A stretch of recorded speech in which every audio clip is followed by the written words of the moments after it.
Baik, anak didik kami, kita akan membahas materi tentang pertumbuhan dan kualitas penduduk. Pertumbuhan penduduk dan kualitas penduduk ini merupakan bagian daripada dinamika penduduk, ya, bagian daripada dinamika penduduk. Bahwa pertumbuhan penduduk itu adalah perkembangan kependudukan yang dipengaruhi oleh 3 faktor. Yang pertama adalah faktor kelahiran, ya, atau disebut dengan natalitas. Ya, yang kedua adalah faktor kematian yang disebut dengan mortalitas. Kemudian yang ketiga adalah perpindahan yang disebut dengan migrasi. Ketiga faktor inilah yang mempengaruhi jumlah penduduk, bisa bertambah dan bisa berkurang. Kelahiran atau natalitas disebut dengan faktor alami. Kemudian kematian ataupun mortalitas disebut juga dengan faktor alami. Faktor alami maksudnya sesuatu hal yang terjadi. Ketika terjadi kelahiran, pasti terjadi kematian. Berbeda dengan faktor non-alami, yaitu perpindahan ataupun migrasi. Ini bisa saja tidak terjadi. Migrasi ini dibagi menjadi 2. Yang pertama adalah imigrasi atau masuknya penduduk. Tentu kalau imigrasi yang terjadi, maka jumlah penduduk akan bertambah. Kemudian kalau imigrasi keluarnya penduduk, maka yang terjadi adalah berkurangnya jumlah penduduk. Kelahiran juga, ketika kelahiran terjadi, maka yang terjadi adalah pertambahan penduduk. Ketika kematian terjadi, maka yang terjadi adalah berkurangnya jumlah penduduk. Salah satu persoalan tentang kependudukan Indonesia adalah tingginya tingkat pertumbuhan penduduk, di mana kita tahu bahwa Indonesia berada di urutan keempat, ya, setelah Cina, India, dan Amerika Serikat. Salah satu cara yang dilakukan oleh pemerintah untuk menurunkan pertumbuhan penduduk adalah melalui program keluarga berencana. Baik anak didik kami, pertumbuhan penduduk yang cepat itu menyebabkan beberapa hal berikut.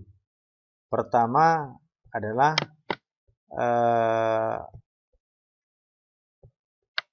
pertumbuhan penduduk usia muda, ya, pertumbuhan penduduk usia muda yang cepat menyebabkan tingginya angka pengangguran.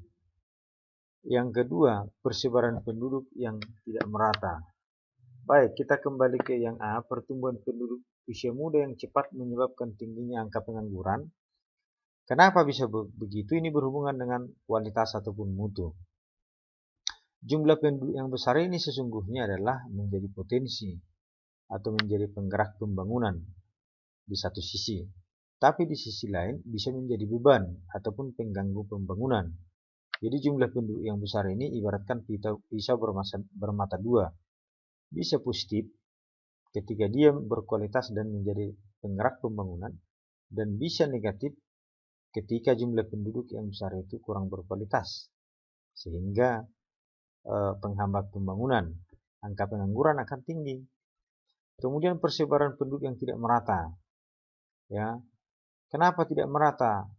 Dari 5 pulau besar dan ribuan pulau kecil, ya, bahwa jumlah penduduk itu di Indonesia yang paling besar di Pulau Jawa, ya, terutama di Jakarta. Salah satu cara yang dilakukan oleh pemerintah untuk mengurangi persebaran penduduk yang tidak merata adalah transmigrasi. Kemudian yang berikut, yang ketiga adalah komposisi penduduk kurang menguntungkan karena banyaknya penduduk usia muda yang belum produktif, sehingga beban ketergantungan tinggi. Minggu yang lalu kita sudah bahas antara usia penduduk produktif dan non-produktif. Dikatakan produktif itu adalah usia kerja, sudah bisa menghasilkan. Di negara kita itu dibuat rentannya 0 sampai 14 Kemudian di atas 65 itu non produktif, kurang produktif. Sedangkan 15 sampai 65 itu adalah usia produktif. Tapi ke depan Indonesia mengalami bonus demografi yang sangat bagus karena tingginya angka ataupun jumlah penduduk yang produktif. Kemudian yang berikutnya yang di arus urbanisasi yang tinggi, ya itu terjadi di Indonesia karena masalah pembangunan yang tidak seimbang antara desa dan kota, lapangan kerja yang timpang antara desa dengan di kota, sehingga urbanisasi telah perpindahan penduduk dari desa ke kota, sehingga terjadi ketimpangan, ya. Kemudian menurunnya kualitas dan tingkat kesejahteraan penduduk. Ya, sebentar lagi akan kita bahas apa faktor-faktor yang mempengaruhi kualitas daripada penduduk. Salah satu masalah kependudukan Indonesia adalah rendahnya kualitas penduduk. Kualitas penduduk itu dipengaruhi oleh 3 hal. Yang pertama adalah tingkat pendidikan, ya, yang rendah. Kita masih mengejar wajib belajar 12 tahun. Kalau negara-negara maju sudah rata-rata penduduknya mengenyam pendidikan perguruan tinggi. Kemudian tingkat kesehatan, ya, ini dilihat dari usia harapan hidup dan banyaknya anak-anak dan ibu yang meninggal ketika baru melahirkan, ya. Kemudian adalah tingkat kesejahteraan yang dipengaruhi oleh pendapatan per kapita masih tergolong rendah. Inilah secara umum 3 faktor yang mempengaruhi kualitas ataupun mutu daripada penduduk, ya. Jadi secara kuantitas jumlah kita nomor 4 di dunia, tapi secara kualitas kita sangat rendah. Baik, demikian penjelasan singkat Bapak, mudah-mudahan bisa dipahami. Dan setelah dipahami, Bapak harapkan bisa mengerjakan tugas.